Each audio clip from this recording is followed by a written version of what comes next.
तो सेकुलरिज्म सबसे ऊपर है, तो उसे भी जिंदा रखना। अगर यूसीसी उस सेकुलरिज्म के लिए खतरा है तो निश्चित तौर पे वो संविधान के विरोध में है, क्योंकि संविधान की आत्मा तो सेकुलरिज्म है। अगर उसके खिलाफ कोई चीज़ होती है, चाहे बेशक वो लीगली ठीक हो, पर अगर उससे सेकुलरिज्म को खतरा होगा तो मेरे हिसाब से कोर्ट में जाना उचित होता है। कोई यूनिफॉर्म सिविल कोड नहीं है, काहे का यूनिफॉर्म सिविल? स्टेट असेंबली को अख्तियारात ही नहीं है यूनिफॉर्म सिविल कोड बनाने की या लागू करने की। इस मुल्क के अंदर ऐसी फांसीवादी ताकतों से डरने की किसी को ज़रूरत नहीं है, उनसे मुकाबला किया जाए। कौन सी धमकी से डर रहा हूँ? मेरे पास हाथ कोई है क्या? मैं तो गाड़ी भी के पार्लियामेंट की गाड़ी से अकेला घूम रहा हूँ। आके छोड़ के यहाँ से टैक्सी करूँगा, घर चला जाऊँगा। सर, जिस तरीके से उत्तराखंड में यूनिफॉर्म सिविल कोड लागू हुआ है, कैसे देखते हैं आप इसको? यूनिफॉर्म सिविल कोड आज की मांग हो सकती है, लेकिन इसके लिए जो लोग इफ़ेक्टेड हैं उनकी राय बहुत ज़रूरी थी। इसे एक तरफ़ा लागू नहीं किया जाना चाहिए था, उन्हें कॉन्फिडेंस में लाकर, क्योंकि जो एक पर्टिकुलर रिलीजन इससे इफ़ेक्टेड है उसे उनके लोगों को कॉन्फिडेंस में लाकर, ताकि वो इसका स्वागत करते। ये जल्दबाजी में इलेक्शन पास होने की वजह से जल्दबाजी में लिया गया फ़ैसला है, तो इसे थोड़ा सा मतलब मैं तो चाहता हूँ कि यूनिफॉर्म सिविल कोड हो, पर उससे देश का सौहार्द ना बिगड़े, क्योंकि हमारे देश का सौहार्द सर्वोपरि है। इससे यूनिफॉर्म सिविल कोड बहुत सेकेंडरी आता है। अगर इसकी वजह से, एक यूनिफॉर्म सिविल कोड की वजह से देश का सौहार्द बिगड़ता है तो गलत है। मतलब हम भलाई के लिए काम करना चाहते हैं और उससे देश को नुकसान होता है, तो ये मेरी नज़र में गलत है। दूसरी बात इसमें है कि सर तलाक वलाक में भी कुछ बदलाव किए गए हैं। तलाक में तो पहले भी गवर्नमेंट कानून बना चुकी है कि आप एक साथ 3 तलाक, जो एक साथ बोल के 3 तलाक दिए जाते हैं, उस पर रोक लगाने की कोशिश है। क्योंकि कभी कभी आदमी गुस्से में बोल जाता है, फिर उसे रियलाइज़ होता है कि मैं गलत बोल गया, तो एक बीच में एक रिलीज़ पीरियड, मतलब सोचने के लिए एक समय होना चाहिए। तो 3 तलाक एक साथ देने पे रोक लगी हुई है। वैसे तलाक पे कोई ऐसा रोक नहीं है किसी कानून में।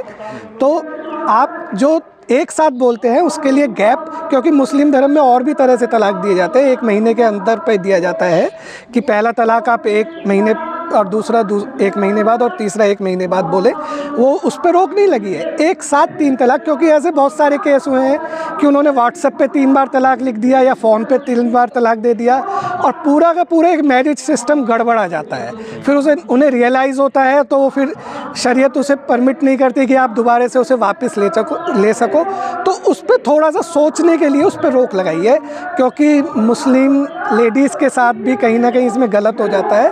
तो उस 3 तलाक पे वहाँ रोक है कि आप एक साथ ना दें, बाकी तो इनके तलाक के प्रोविज़न जो हैं वो वैसे ही रहेंगे।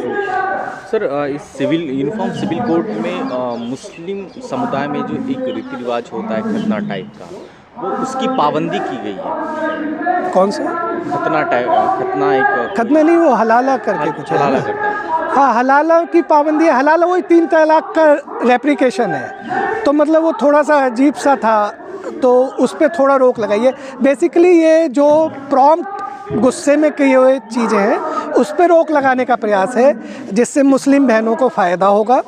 और मतलब एक जो मुस्लिम पुरुष हैं वो भी, उन्हें एक टाइम मिलेगा तलाक देने के लिए सोचने का, आप गुस्से में ना दें। अभी उत्तराखंड में ये बिल पास हुआ है, इसको कोर्ट में कैसे चैलेंज कर सकते हैं? इस पर रोक लगने की ऐसे क्या प्रक्रिया है सर? आप इसका वायरस चैलेंज कर सकते हैं। जो भी पक्ष इससे व्यथित है वो कोर्ट में जा सकता है कि इसमें ये कमियां हैं और ये संविधान के खिलाफ हैं। संविधान हमारा हर रिलीजन को पूरी वो देता है, तो वो उसे कोर्ट को समझा के, मतलब कोर्ट को कन्विंस करें कि ये इस पर रोक लगाई जाए, तो ये लीगल प्रोसीजर है। तो रोक लगाई जा सकती है, कोर्ट चाहे तो लगाई जा सकती है। ये कोर्ट का प्रेरोगेटिव है।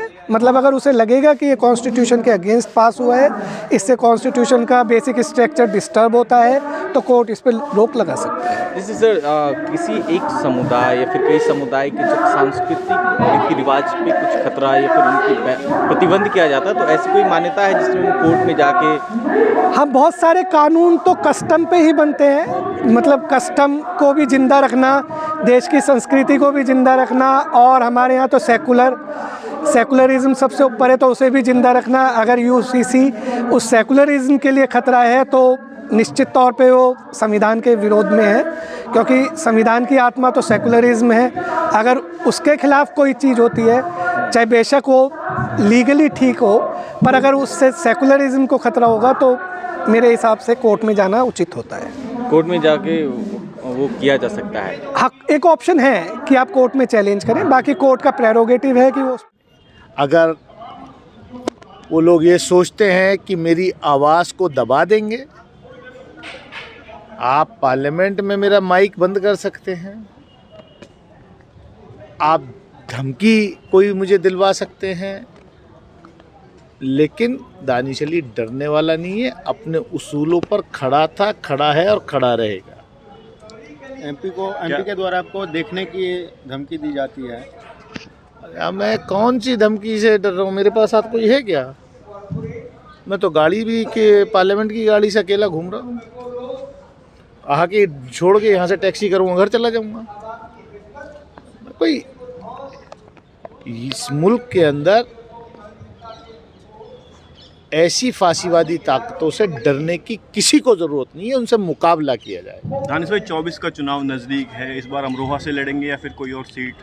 मैं अमरोहा से एमपी हूँ, तो जाहिर सी बात है वहीं से लड़ूंगा। कौन सी पार्टी से लड़ेंगे? हैं? कौन सी पार्टी से? मैं चुन करके आऊँगा, मैं जनता के बीच रहता हूँ, मैं चुनाव लड़ूंगा और आऊँगा। खबर है का मुद्दा जो आपने उठाया था संसद में, क्या लग रहा है कि उस पे ईवीएम को लेकर के जिस तरीके से पूरे देश भर में प्रदर्शन हो रहे हैं, जो प्रदर्शन लोग कर रहे हैं हम उनके साथ हैं, हमारी सॉलिडेरिटी उनके साथ है।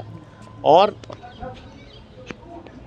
ईवीएम में खराबी है नहीं है, गड़बड़ी है नहीं है, ये एक अलग डिबेट का सवाल है, लेकिन उसके चलते लोगों का विश्वास ईवीएम से उठ रहा है, तो वो डेमोक्रेसी के लिए अच्छा नहीं है कि लोग वोट दे रहे हैं और उनका ये विश्वास उठ जाए कि मैं जिसको वोट दे रहा हूँ उसको मिल भी रहा है वो वोट या नहीं मिल रहा।